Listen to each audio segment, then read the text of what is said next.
need to understand that Og is he's a hybrid. He's a giant. His father was the sons of God. That's Genesis chapter 6. His mother was an earthly woman. You see this concept all throughout in Morals and Dogma. In fact, even the logo of the double-headed eagle denotes the sons of God and the daughters of men fused together. That would be Og, and his kingdom was over the land of Ishtar, Ashtaroth. In Judges chapter 2, notice this. Here's what the Israelites did. They get into the promised land after defeating Og, the king of the giants. They get into the land, and all of a sudden, they just turn their back on God. They forsook the Lord and served Baal and Ashtaroth.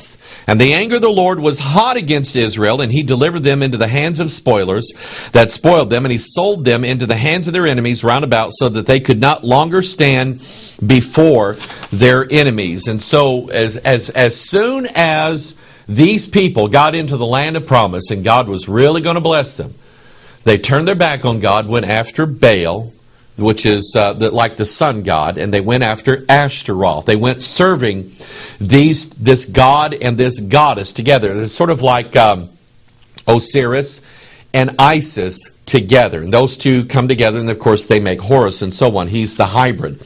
And so that's what that idea of the word Easter comes from. It comes from Ashtaroth, and that was the whole thing that God did not want any of the Israelites to go doing. He did not, and he used the word to go a-whoring after them. And that's interesting, because when we're dealing with Ishtar or Ashtaroth or Esther or Easter, we're dealing with a spirit in the Bible. She is called by various names, but we end up finding out that her name is, in Revelation chapter 17, Mystery, Babylon the Great, the mother of harlots, and abominations of the earth. And I want you to think, as we're going through this, that Ashtaroth, or you could call her Jezebel, you could call her any other names in the Bible. Babylon the Great does not like God's people. She hates them. She hates their guts. She wants them all dead. Okay, we'll see that as we move on. 1 Kings chapter 11, Solomon, the wisest man in the world, fell for the goddess worship Ashtaroth. 1 Kings chapter 11 verse 5. For Solomon went after Ashtaroth, the goddess of the Zidonians, and after Milcom, the abomination of the Ammonites. Milcom would be sort of like the Osiris or the Saturn of all of this. We have the male deity and the female deity. And what does the male and the female deity do when they get together at the dance? Okay, the fertility rite. The Milcom, the abomination of the Ammonites. And Solomon did evil in the sight of the Lord, and went not fully after the Lord, as did his father. And I can tell you that anytime you have a situation where you have churches, or you have individual Christians, or you have people in general whose heart is not fully turned over to the Lord, there's always going to be a replacement spirit. And that is going to be Ashtaroth, it's going to be Ishtar, it's going to be Mystery Babylon the Great. It's going to be the goddess somehow, some way. The feminine harlot spirit is always going to come in, and she's going to bring a whole truckload of her practices with her. You might want to say that Ashtaroth really is the reason why all of these preachers now are getting up on their little pulpits, and they're talking about sex, and they're talking about sex. And next Sunday we're going to talk about sex. And for the next 7 weeks we're going to talk about, you know what? This is why they're doing it, because they will not serve God with their whole heart. And since there's a void there, this is where she comes in. Now, this is what I thought was really, really interesting. I want you to think about this and its relationship to Easter, Ashtaroth, Ishtar. Now, she is a fertility goddess. She represents the ability of mankind to reproduce himself, and she gives that power. The earth is actually described this way by Gaia.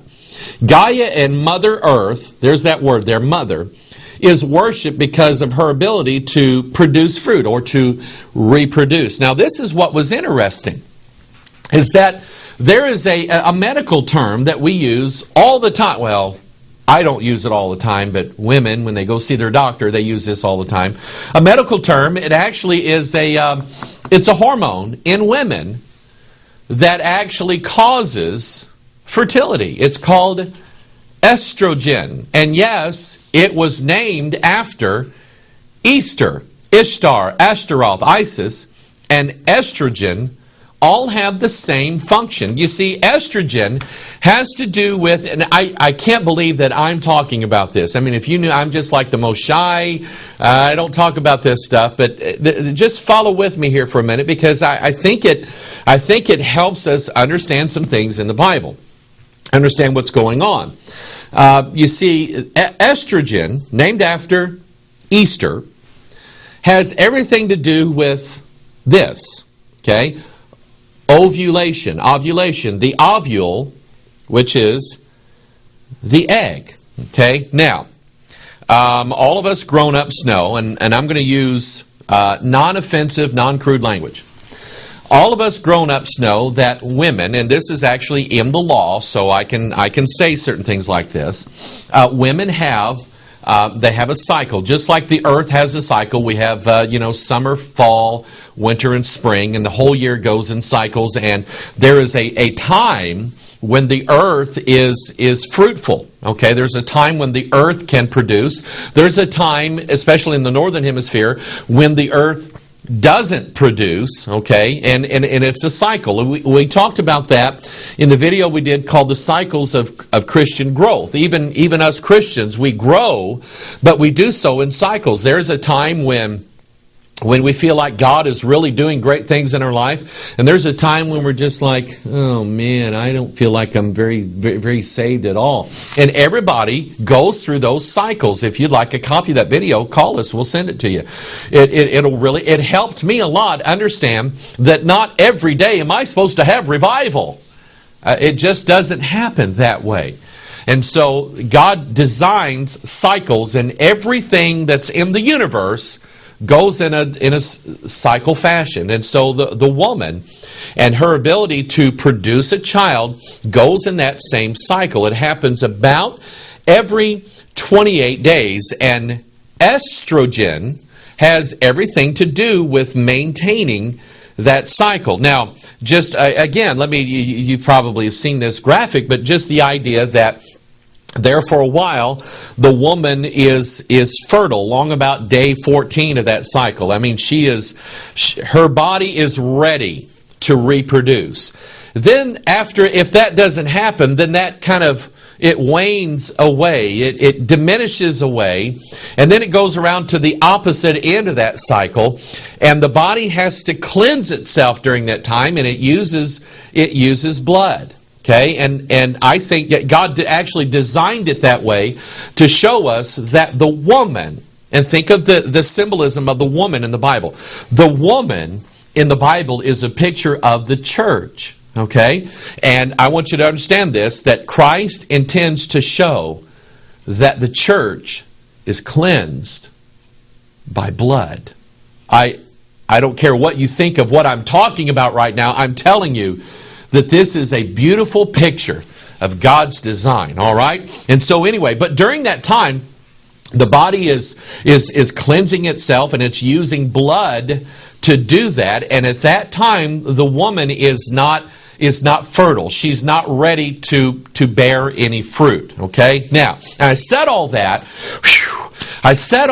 to say this. When I was a kid, we would peel these things, and we always have the little die stuck on the end of our finger, and we would bite into them. And I love these things. We would bite into them, and the yolk that's in the middle of it, we called it the moon. I don't know why. I guess it was round and glowing, but that's what we called it. And we did that in childhood silliness. Actually, we weren't too far off, because the woman's cycle is actually named after the moon.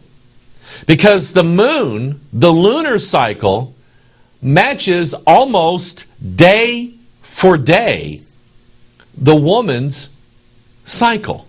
You see, when the moon is bright up in the sky, kind of like the moon in the middle of this egg here. When the moon is bright up in the sky, it is at its strength. It's just glowing, and we just look at, oh, look, it's a full moon, and you can just walk around at night with no headlights on or anything like that. That's about halfway through the cycle. The moon cycle is about 28 to 29 days, almost exactly the same time as the woman's cycle. Okay? But then after it's bright for about a day or two, it's called the waning moon. It starts diminishing in brightness, and we see the shadow of the earth slowly creep in, and we don't see, after a while, after about another 14 days, we don't see the moon anymore. And the moon is dark. You can't see it. It's called the new moon. Actually, we don't even really see one, but it's called the new moon, because the cycle is starting all over again. And during that time, the moon is not bright at all. It doesn't shine. And I want you to get this. At that same time, in a woman's cycle, she's not bearing any fruit. She's not capable of bearing any fruit at that time. And so I want you to get the picture that the woman, when she is ready and she is fertile, corresponds to the same time that the moon is bright. And when the moon is totally dark, that corresponds to the same time when the woman is not fruitful and she is cleansing her body with her blood. Now, that got me thinking. And I'm just going to give you a verse and a concept, and we'll see if the Lord takes it anywhere. But to me, it was very interesting. And by the way, I 100% believe that God designed it this way. I mean, I do. I don't think the pagans came up with this idea at all. God designed it this way. I kept seeing over and over and over in the Scripture that right before the coming of the Lord Jesus Christ in the clouds, you remember what the prophecy is? The prophecy is, and it's Isaiah 13, it's in Joel, it's in Matthew, it's in the book of Revelation. We see it over and over. Acts chapter 2, the same prophecy repeated. The stars are going to fall. The sun is going to be turned to darkness. The moon is also going to turn. Now, in one place, it'll say the moon will turn dark. Okay? Well, that happens to be a natural phase of the moon. The moon will turn dark. But then in the book of Joel, chapter 2, verse 31, remember the correspondence now that we have between the moon and the woman at that exact same time. Joel chapter 2, verse 31, look at the Scriptures. The sun shall be turned into darkness, and look at here.